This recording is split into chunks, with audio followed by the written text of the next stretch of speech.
Welcome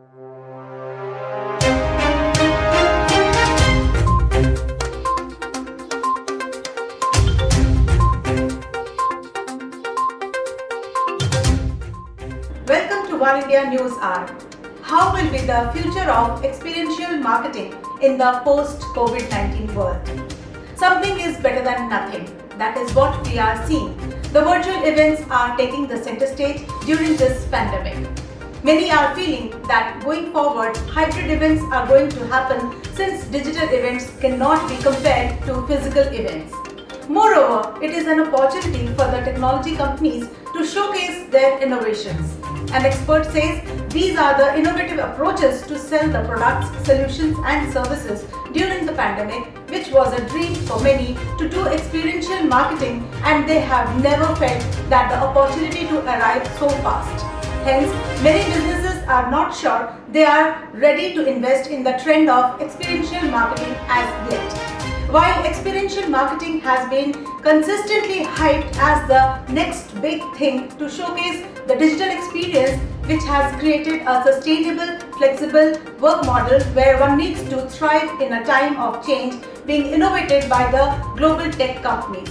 This is not going to replace the physical events completely after the situation of social distancing being the new normal.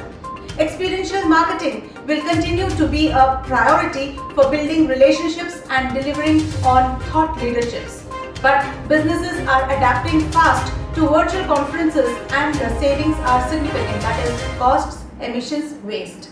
To play well as experiential marketing, virtual events are going to include moderated group backouts, gamified agendas and in-app click-to-share social content at a minimum. Experiential marketing is more digital. People are spending more time online and using connected devices as they are mandated to stay inside. Going forward, there will be an opportunity for corporates to support the speakers or presenters to interactions to be powered with the help of artificial intelligence. Let's look into today's headlines in War India. AWS announces general availability of Amazon Time Stream. Amazon Web Services announced the general availability of Amazon Time Stream, a new time series database for IoT and operational applications that can scale to process trillions of time series events per day, up to 1,000 times faster than relational databases and at as low as 1/10 the cost. Amazon Time Stream saves customers efforts and expense by keeping recent data in memory and moving historical data to a cost-optimized storage tier based upon user-defined policies. Vodafone Idea network is 5G ready. Vodafone Idea said that it will be launching 5G whenever spectrum is made available through auction. It has upgraded its 4G networks with 5G architecture and other technologies like dynamic spectrum refarming, that is DSR, and massive MIMO to make it 5G ready. However, there is a need to develop India 5G use cases. India is unique and some global use cases might not be relevant, Vodafone Idea MD and CEO Ravinder Thakkar said during AGM meeting. Google unveiled Pixel 5 for $699. Google has officially unveiled its latest Android flagship Pixel 5 priced for $699.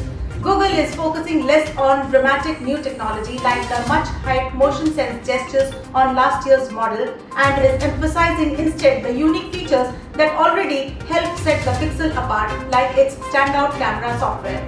The Pixel 5, a water-resistant phone with its IP68 rating, will feature a Snapdragon 765G processor with Qualcomm's integrated X52 modem for 5G support.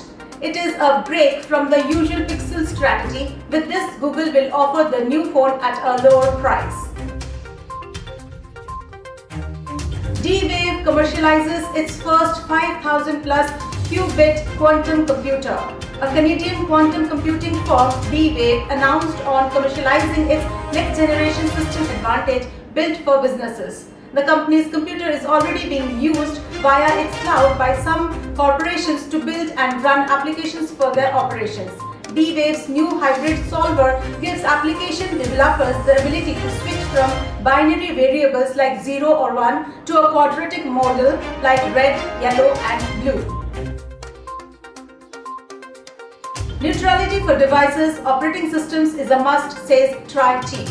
R.S. Sharma, the outgoing TRAI chief, has said that neutrality of operating systems, devices and digital platforms is important to ensure that they do not emerge as new gatekeepers or exercise arbitrary controls. He further says crucial aspects of neutrality must be examined and ensured in the digital era when internet has become all-pervasive and software can be accessed through smartphones.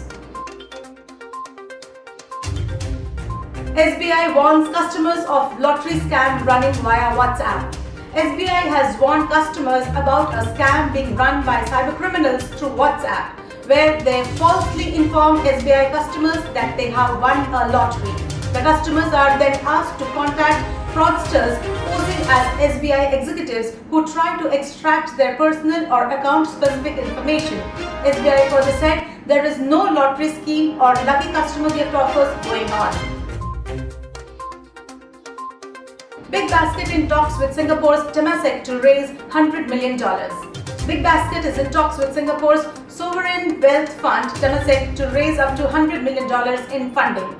Existing investors including Maria Assets and CDC Group are also likely to join. The platform had raised $50 million in April this year from Alibaba and other investors. The valuation will reportedly be same as in April. Swiss watchmaker Swatch shuts down some systems after cyber attack. After detecting a cyber attack to the world's biggest watchmaker on some of its IT systems during the weekend, the group has shut down some of its technology systems for precautions. The shutdown has affected its operations. Entity to invest $2 billion in India data center business. Entity's global data center division announced the launch of a new data center in Mumbai, expanding its capacity in the country by 30%. The Mumbai 7 data center has 375,000 square feet of co-location space and will offer 5,000 racks and over 30 MW of load capacity. It would invest about $2 billion over the next 4 years to expand its data center business in India. Digital India shows 63.5% increase in cybercrime cases. Digital India became the soft target for criminals as country recorded a huge increase of 63.5% in cybercrime cases in the year 2019 as per the National Crime Record Bureau data. The data shows that 44,546 cases of cybercrimes were registered in 2019 as compared to 28,248 in 2018. The data further shows there is 60.4% of cases registered fraud was the motive, followed by sexual exploitation, that is 5.1%, and causing disrepute, that is 4.2%. COVID update. The number of positive coronavirus cases reported from India now stands at 63,03,418, whereas the toll from the disease stands at 98,751. To summarize, there is no denying in the fact that each industry, including the events and experiential industry, is going through uncertain times. Many questions are arising as the brand spends on event marketing on hold. Everyone in the sector is asking how soon will the activity return to normal? Will it return to the pre-COVID times? Will brands continue to spend on event marketing in a world headed towards social distancing and zero touch? It is early to answer. However, experts feel that social distancing is likely to remain as the new normal for some time after we get through the COVID-19 crisis.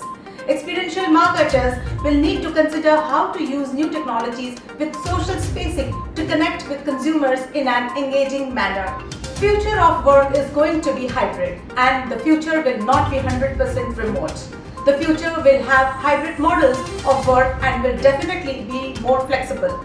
Experiential marketing will continue to evolve and will be an essential tool for helping brands stand out from the noise. Come 2021, we expect to see more virtual conferences and activations that will give a whole new perspective to the space of experiential marketing. As we navigate through this pandemic, brands are challenged to pivot, to provide utility, adopt new technologies, and continue to provide value and insight to consumers. At the same time, many feel that industry players should stay positive in these tough times and call the ongoing crisis a temporary pause, and hardly there is any revenue. But this will be another 2 to 3 month phenomena, and many feel that from November onwards the physical events will again come back. So let's hope for the same and wind up for the day. But do not forget to like, share, comment and subscribe to War India News Magazine. Please download the War India app from the Google Play Store for the latest news and updates. Stay tuned. Thank you.